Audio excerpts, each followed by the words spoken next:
Institución educativa, Escuela Normal Superior de Corozal, Pedagogía, Ética, Ciencia y Humanismo, Plan de clases. El primer punto es identificación, el área es lenguaje, asignatura o disciplina es lengua castellana, unidad o eje temático del cuento. El tema es el cuento y sus partes, está dirigido para el grado segundo, un grupo, el año 2022, que es el año lectivo, y los docentes en formación, Anderson Anaya, Diana González Carrascal y Adriana Rincón. Los estándares es producir textos escritos. El derecho básico de aprendizaje, que es el DBA, identifica las partes de un texto que ayudan a su comprensión, que son el título, el subtítulo y el glosario. Las competencias básicas de acuerdo con el tema a orientar. Redactarlas en presente simple o tercera persona. Identificar las diferentes partes del cuento por medio de una lectura. Las competencias ciudadanas, convivencia y paz en el primer grupo. Expreso mi punto de vista mediante distintas formas de lenguaje, la participación y responsabilidad democrática. Expreso mis ideas e interés en el salón, la pluralidad, identidad y valoración de las diferencias, y identifico las diferencias y semejanzas entre los demás y yo, y rechazo las situaciones de exclusión o discriminación en mi salón. Competencias laborales, cumplo las normas de comportamiento en diferencia en un espacio dado.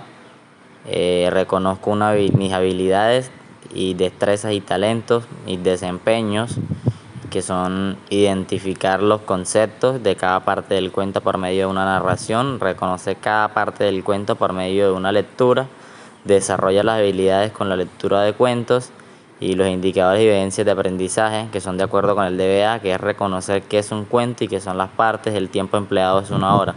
Empezamos con la motivación, que es iniciar la clase con una lectura llamada Las Hojitas, y se les hace una pregunta sobre el cuento. El cuento de Las Hojitas es un gran árbol lleno de hojas. Todas estas hojas eran unidas, eran una gran familia, se querían mucho. Todo era muy tranquilo hasta un día que apareció un gran viento que comenzó a soplar y soplar. Estas hojitas iban cayendo al suelo una tras otra. Unas se llenaban de barro, otras las pisaban los niños y otras iban a parar a la basura cuando las recogía el barrendero. Pero en lo alto de una ramita habían dos hojitas que lloraban porque no querían caer al suelo como sus hermanitas. No querían llenarse de barro y que los niños las pisaran o que les echaran a la basura. Cada vez que venía el viento se movían, pero se agarraban con su rabito muy fuerte a la rama del árbol. De pronto, dijo la más pequeñita, tengo una idea, mira aquel pájaro que vuela por el cielo. ¿Por qué no esperamos que venga un gran viento y volamos como él? A la otra hojita le pareció muy estupenda idea y le contó a las demás hermanas, pero a ellas no les pareció tan buena la idea. Cuando sopló un gran viento, las dos hojas soltaron su rabito de la rama del árbol, aunque las demás no quisieron, ellas sí se fueron volando por el aire, muy alto, despidiéndose hasta desaparecer junto a los pájaros en el cielo. Seguimos con el punto B, que son los conceptos básicos con un nivel de profundización de acuerdo al grado, ilustrados con esquemas o imágenes, gráficas, mapas, tablas de datos, cuadros comparativos. Aquí tenemos la actividad del cuento y sus partes. El cuento es una narración corta en la que participan personajes que realizan acciones en un lugar y tiempo determinado. En el cuento podemos identificar tres partes, que son el inicio, el nudo y el desenlace. Como lo escuchamos, el inicio es la primera parte del cuento donde sucede la historia. El nudo es la parte más importante porque aquí encontramos el problema que surge dentro del cuento y el desarrollo del mismo. Luego concluimos con el desenlace, que es la parte final del cuento donde se resuelven los problemas y termina la narración. Puede concluir con un final feliz, triste, sorpresivo o etcétera. Seguimos con la parte C, que son las actividades o estrategias metodológicas. Se formulan teniendo en cuenta las habilidades del pensamiento crítico. Aquí hay una actividad que dice que une cada imagen según la parte del cuento que le corresponda. Y por último y tercero, la actividad de finalización, que son la evaluación, es el proceso de autoevaluación, proceso de coevaluación, proceso de heteroevaluación. Como todos conocemos, aquí podemos distinguir las tres, y la primera es: participe en todas las actividades que se desarrollaron durante la clase, sí o no. Pregunto en clases cuando tengo alguna duda del tema expuesto, sí o no. Realiza en casa las tareas que se colocó mi profesor, sí o no.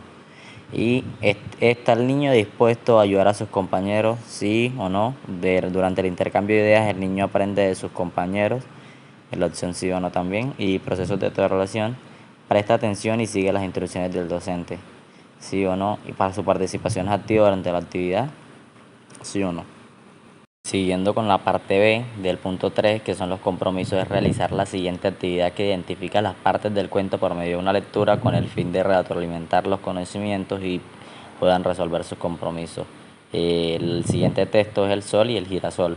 Una mañana de duro invierno, las flores se quedaron dormidas, tenían tanto frío que unas a otras se abrazaban para calentarse, pero una de ellas abrió sus pétalos amarillos buscando la luz del día, y a pesar de que el sol estaba oculto por las nubes, la flor siguió levantando sus pétalos amarillos como buscándole.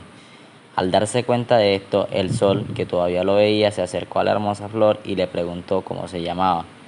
No tengo nombre, le dijo tímidamente. Desde hoy te llamarás girasol. Tendrás los pétalos tan brillantes como mis rayos y siempre salirán hacia donde yo esté, le dijo el sol, acariciando sus rayos con la luz del sol y calor.